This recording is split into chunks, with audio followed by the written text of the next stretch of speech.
Randy's Old Time Radio Shows presents Tom Mix Ralston Straight Shooters, one of radio's most exciting juvenile Western adventures.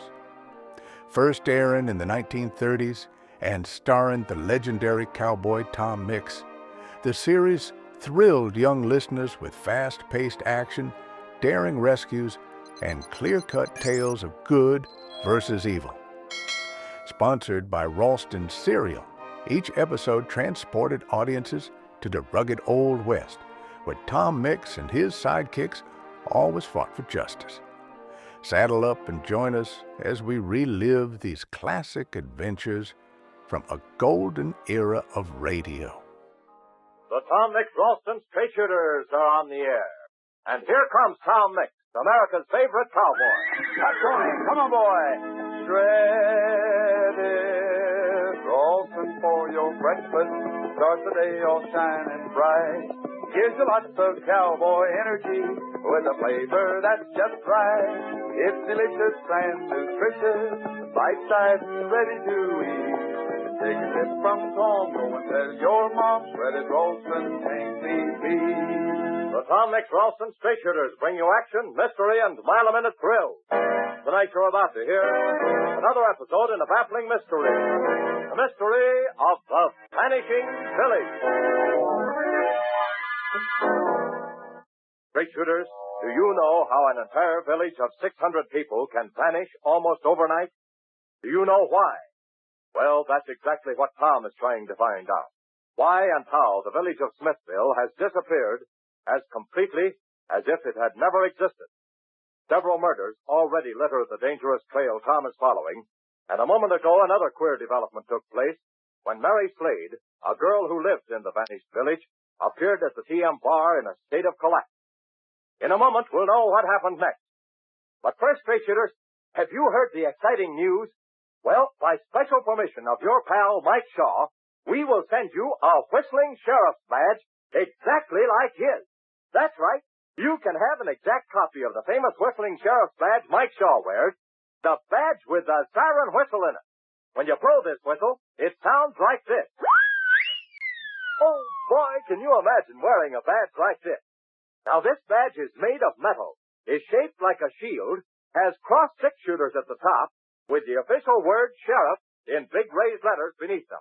Only a limited number of these metal badges are available. So to be sure of getting yours, act fast. Here's all you have to do. From the top of a package of delicious shredded Ralston, tear off the little circle with the letters RSS printed in it. Mail this little RSS circle with your name and address and 10 cents in coin to Tom Mix, Box 808, St. Louis, Missouri. That's Tom Mix, Box 808, St. Louis, Missouri. We'll send you your sheriff's badge right away.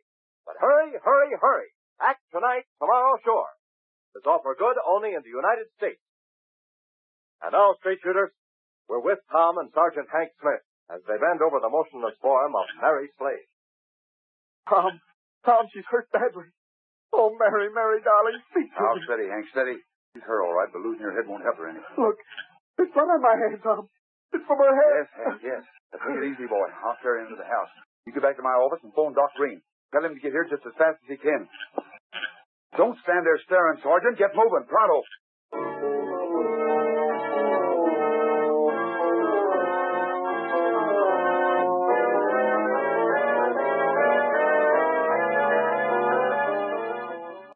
A few hours later, again in Tom's office, Tom and Sheriff Mike Shaw stand at the window, watching the lights of a fast-moving car disappear down the road in the direction of Twin Rivers.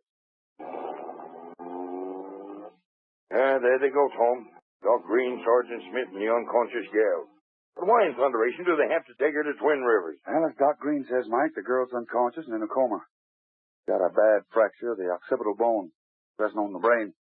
Doc Green feels he'd better get Dr. Telfair at the Twin Rivers Hospital to operate on her. I'd have gone myself, but Hank wanted to stay with her, and there wasn't any more room in the car. Tom, how do you figure she come to get a bashed-in skull? Well, all we can do is guess, Mike. I figure the 600 people who lived at Smithville are somehow... Yeah, I know it sounds fantastic, but they're somehow being hidden somewhere. The girl managed to escape, tried to reach the TM bar to tell us what it's all about. was stopped by someone who didn't want her to reach us. Whoever fractured her skull must have thought he had finished her, but he hadn't.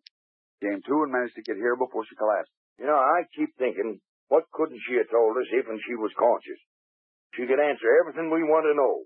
How the village of Smithville vanished, why it vanished, where the people are, and all the rest of it. Yeah, we'll know in a day or two, maybe. The Telefairs operation is successful. Yeah, there's an awful lot happening around here, Tom, and I don't like any of it. Especially that there local maverick Harlequin Q. Dane and his gang of yes-men. Did you have to bring him here to the TM bar as your guest? Well, Mike, I've got a hunch about our so-called Hollywood director, the Great Dane. I want to keep an eye on him. I'd also interest you to know that his publicity agent, a shifty character called Hardy Post, is registered at the Twin Rivers Hotel. Well, why should that there interest me? All I know is that this Hollywood genius is raising hob around here, demanding all kinds of service and Lord knows what. That's a fashion sourdough. He's got Chloe and Wash waiting on him hand and foot, Tom. He has? Yeah. I didn't know that. I won't stand for it. Oh, I'll get it. Hello? Well, this is Tom Mix. Yes? Yes? Well, who's this calling? The Los Angeles Star Courier. I see. Yes, the story is true. No, it sounds fantastic. In fact, it is fantastic, and yes, it's true, all right. No, I'm sorry I couldn't give you any more information than that. Oh, well, would you mind telling me where you got the story? I see. Well, thank you very much. Goodbye. Well, what was that all about, Tom? The Los Angeles newspaper, Mike. They received a complete report on the vanishing of Smithville. They got the report from Hardy Post, the Great Dane's press agent. What does that mean? Well, it may mean that Post picked up a good story and is merely making use of it. Or it may mean, I don't know. I think, though, it's about time we paid Mr. Post a visit. Skip her right over to Twin Rivers, Mike? You betcha, Tom. Then let's get going.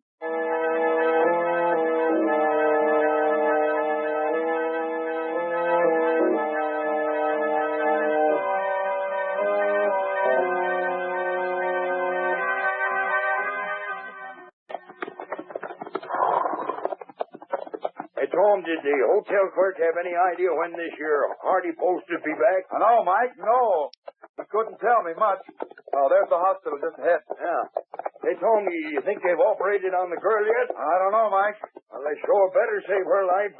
Even they don't, no figuring what it'll do to Hank Smith. It might not kill him. Yeah, I've been worrying about that. Well, here we are. Go, Tony. Reggie. Go, boy.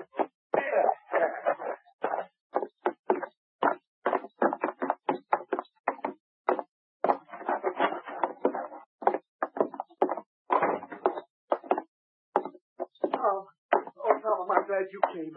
I was beginning to think if I had to sit here alone much longer, I'd go nuts. Have they operated on Mary yet? No, Tom, not yet. She's still in the emergency room on the first floor here. Nurse said they were going to take her up to the operating room any minute now. I've been waiting. Boy, now steady.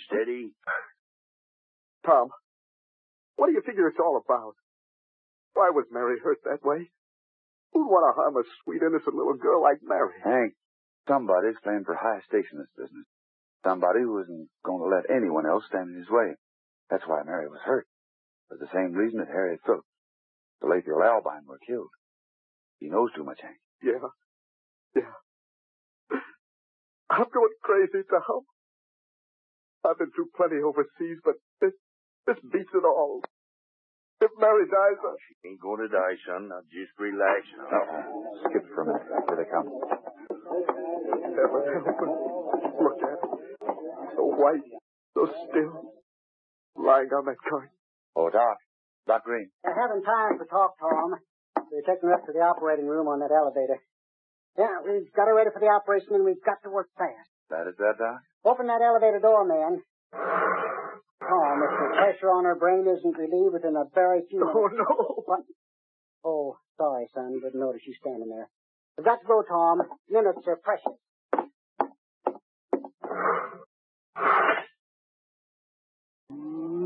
Hank, I want to ask you a question. Yes, Tom. Oh, I know how you feel about Mary, all about her. But how is it, Hank? How is it you You've never shown any anxiety about your father. After all, he's vanished along with the village, too. Well, I want a straight answer, Hank. All right, Tom. Answer's simple. I hate him. What's that, boy? You hate your own dad? I know it sounds pretty awful. You'd understand if you knew my father. He used to be a great guy. But in the last years before I left for overseas, he changed an awful lot. I see, Hank, but why? Tom! Discoloration. The lights. They've gone out. The place is in darkness. It's pitch black. Every light has gone out. It's working out, Hank. The elevator. The elevator they were taking Mary up on. It stopped. Stop. That's the fastest sourdough, Tom. That means... It means that someone has cut off the electricity. And it means if we don't get it started again pronto, that girl will die.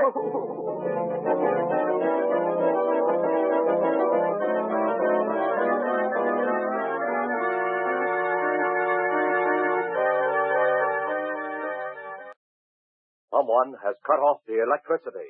But who? Every second counts if Mary Slade's life is to be saved. What will happen? Tom must think fast. What will he do? What would you do? Yes, and how would you solve this strange and baffling mystery? You have just as many clues as Tom, so see if you can figure it out. And be sure to join Tom Mix and his Ralston Straight Shooters tomorrow in the next thrill-packed, exciting episode of The Mystery of the Vanishing Village. And now, here's your pal, Sheriff Mike Shaw. Straight shooters, listen. You hear that? That there's my whistling badge. I reckon I owe my life to this sheriff's badge the vigilantes give me. And because I'm so mighty proud of this here handsome badge, I want all of my straight shooter pals to have one just like it. Now here's Don Gordon to tell you how easy it is to get yours. Thanks, Mike. Straight shooters, to get an exact copy of Sheriff Mike's famous whistling badge, a knockout-looking sheriff's badge made of metal in the form of a shield, with cross-6 guns and the word sheriff in big raised letters on it. To get this sensational metal badge with a siren whistle built right in it, just do this. From the top of a package of good old shredded Ralston, tear off the little circle with the letters RSS printed in it. Mail this little RSS circle with your name and address and 10 cents in coin to Tom Mix, Box 808, St. Louis, Missouri. That's all you have to do, and we'll send you your sheriff's badge right away.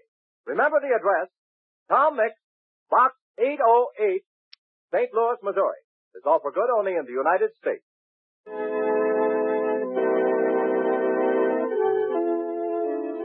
Tom Mix was played by Curly Bradley. Don Gordon speaking.